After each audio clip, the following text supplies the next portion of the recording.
Well, how are the nerves after that? Well, I'll be honest. Like, most coaches are going to tell you the first round. I'm not a fan of the first round because this is what you get. I did not want to play Miami.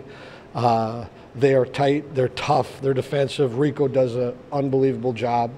It was almost a history repeating itself. And then I even looked up too that when we played them 5 years ago, they were in Denver the week before.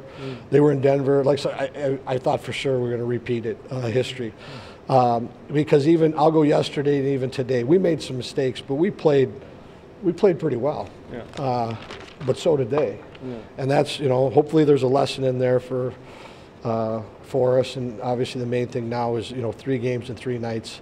We need to really recharge our batteries, and we got to take a couple of days off and get ready to go. Yeah. What kind of 3-1 when they get up, they kind of come right back and answer? How do you guys 2-1, then they answer right back. I mean, that was a tough blow. The good thing is we had a lot of time left, and then we needed to make a play. And Rabs came in before the game, and he said, "Mikey's got that look. He's going to go off tonight." And there was Mikey. That second goal was huge for us, and then we played. We carried a lot of the territory. Through the rest of the second and all of the third, and then it took a scrambly goal to get it by, and that's when you tip your hat to Miami and how they were competing. Can you talk a little bit more about Mikey too and his performance tonight? He's officially in the 100-point club after tonight's game too. That's the one thing, Mikey. One thing we know, he loves big games. He loves tournament play. He gets a look about him, and it was a great play by Newell too on the goal.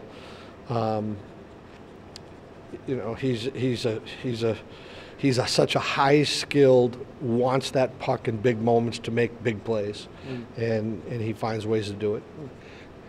You guys had the bad turnover right before that. I mean, it was pretty bad, wasn't it? He shot the puck, and no one saw the puck. I thought it was in, and I still don't know where it went. I'm assuming David made the save.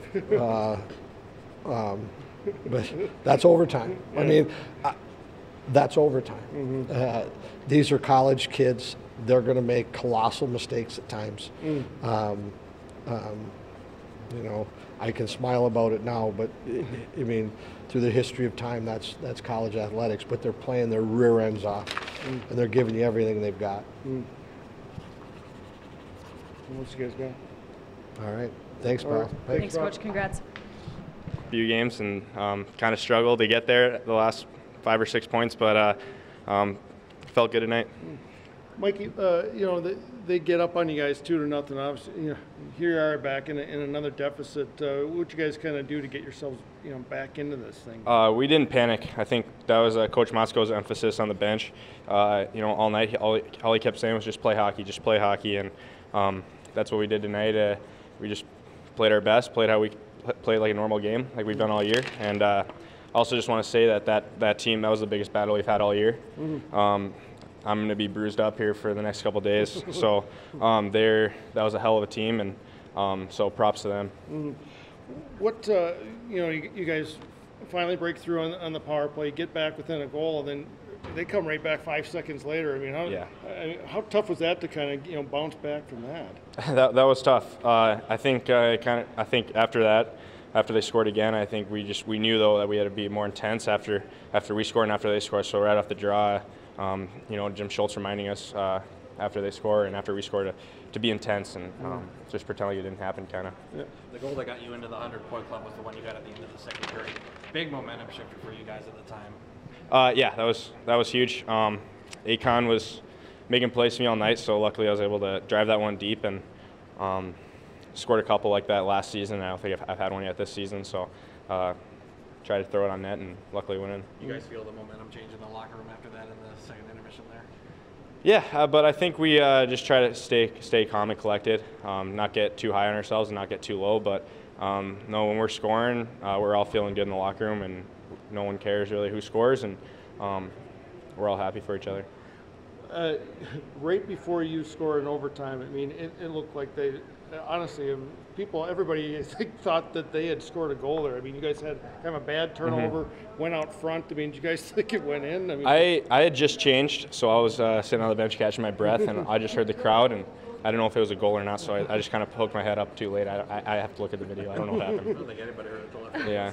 Coach talks a lot about this overtime hockey, and it's true. It all comes down to the one goal in playoffs. I mean, Yeah. what was the mindset like before that overtime going out on the ice? First round of playoffs and any playoff game for that matter, you're not looking for a pretty goal. So we weren't going out there. We were just trying to get pucks deep, and we figured it'd be a rebound, and it actually ended up being a great pass from Newell, and basically just had to put my stick there, and luckily it popped up.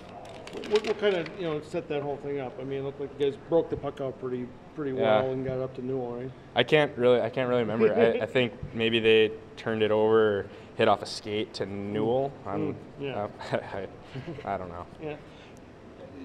Were you just going right down the middle? I mean, that whole time down the ice? Or? Yeah, they had some back checkers, and Newell likes me to kind of pull up behind him usually, and he drops it to me, and I go around him. But I said no that time, and I just went back door. He's one of the best passers in the NCAA, and he put that right on my tape. What does this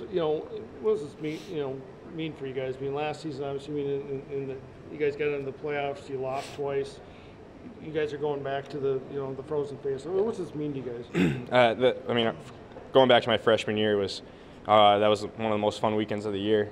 It's just all the excitement there, and the awards, and just everything that goes on there. So missing out last year was really hard, because that was the end of our year when we lost in North Dakota. So I think our freshmen were a big part of our wins this weekend, and they still don't know how it feels to not make it there. So, but we're really happy for them, and we're going to go have fun next weekend. Coach Moscow said that Garrett Reboyne told him before the game that you had that look in your eye. Do you feel like you're going to be on top of your game today, or? Yeah, this morning I was dead tired. I know they were too, but took about 2.5 hour nap today, and came to the rink with a cup of coffee, and I was ready to go for sure. Coach talked about it a little bit already. 3 games for you guys in 3 days, and now a North Dakota team. Probably fighting for their season awaits you guys in the Frozen face-off on Thursday. What's it going to take for you guys to be ready for that matchup? Same as this weekend. Miami's playing for their life. They're a great team, and North Dakota's doing the same, basically. And so we're expecting the same sort of battle. And we know North Dakota very well, and they know us very well. So it's going to be a battle. Looking forward to playing at the X. Can't wait. Okay, Thanks, Mike. Congrats. Yeah, thanks, guys.